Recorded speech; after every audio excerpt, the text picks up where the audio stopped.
আপনারা দেখেছেন পুরো ঢাকা শহরে মনে হচ্ছে এবং পুরো বাংলাদেশে প্রার্থী হলো একজন, সেটা হলো তারেক জিয়া। উনার পোস্টার, ব্যানার শুধু ওয়াশরুম ছাড়া বাকি আছে, আর সব জায়গায় লাগিয়েছে তারেক জিয়ার পোস্টার। ভাই আমি আছি খুব ঝামেলায়। এক সন্ত্রাসীর বিরুদ্ধে দাঁড়ায়া সবাই আমাকে নিষেধ করে যে সন্ত্রাসীর নাম উচ্চারণ করবেন না।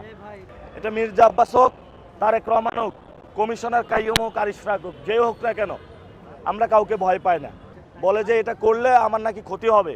তো আমি আপনাদের সামনে বলতে চাই যে আমি এক আল্লাহ ছাড়া কাউকে ভয় পাই না। এখন বারবার বলতেছে যে আমি নাকি মির্জা আব্বাসের বিরুদ্ধে বলি, ওনার বিরুদ্ধে। উনি চাঁদাবাজি করে, সন্ত্রাসী করে, দুর্নীতি করে, মাছ বাজার দখল করে, কাঁচা বাজার দখল করে, যেখানে যায় ওইখানে উনি সমস্যা করে। তো আমি ওনার নাম বলবো না, কার নাম বলবো? আর আমাদের স্পষ্ট কথা, বাংলাদেশে আমরা সন্ত্রাস, চাঁদাবাজি, দুর্নীতি বাংলাদেশে বন্ধ করতে চাই। যদি কেউ এটা নব্য পাহারাদার সাজতে চায়, এটা মির্জা আব্বাস হোক, তারেক রহমান হোক, কমিশনার কাইয়ুম হোক আর ইশরাক হোক, যে হোক না কেন, আমরা কাউকে ভয় পাই না। আমাদের যুদ্ধ চলমান থাকবে, আজাদের মিছিল। আমরা তাদেরকে আহ্বান জানাবো যে হুদাই কেন এখানে আইসে ঝামেলায় পড়বেন। আপনারা চাঁদাবাজি ছেড়ে দিয়ে বাসায় চলে যান, সন্ত্রাসী ছেড়ে দিয়ে বাসায় চলে যান, দুর্নীতি ছেড়ে দিয়ে বাসায় চলে যান। বাসায় গিয়ে কয়েকদিন রেস্ট নেন, তারপরে আল্লাহর কাছে তওবা করেন যে আল্লাহ আমি আর যা করছি জীবনে চাঁদাবাজি করব না, দুর্নীতি করব না, সন্ত্রাসী করব না। আর যে টাকাগুলো ইনকাম করছেন মানুষের উপর অত্যাচার করে, এগুলো মানুষের মধ্যে, গরিব দুঃখীর মধ্যে আসা বিলাই দেন। তারপরে সবার মধ্যে একটা আপনারা উপস্থিত হন, আয়সা বলেন যে আমি আল্লাহর কাছে মাপ চেয়ে আসছি, যা দুর্নীতি চাঁদাবাজির টাকা এগুলো মানুষের মধ্যে বিলাই দিছি।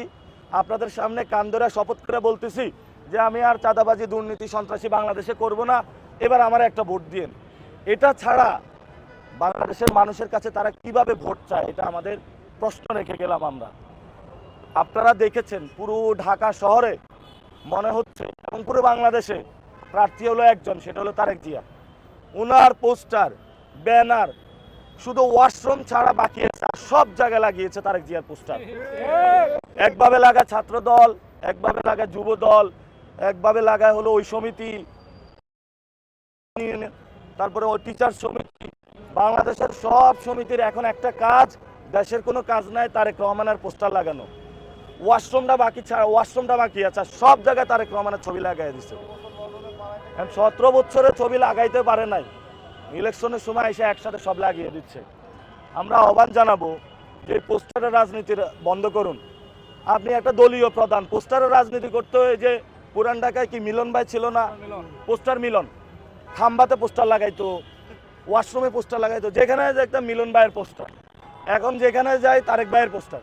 তো এটা কেমন ধরনের রাজনীতি ভাই? দেশে দেশে সবার সাথে দ্য নিউজ।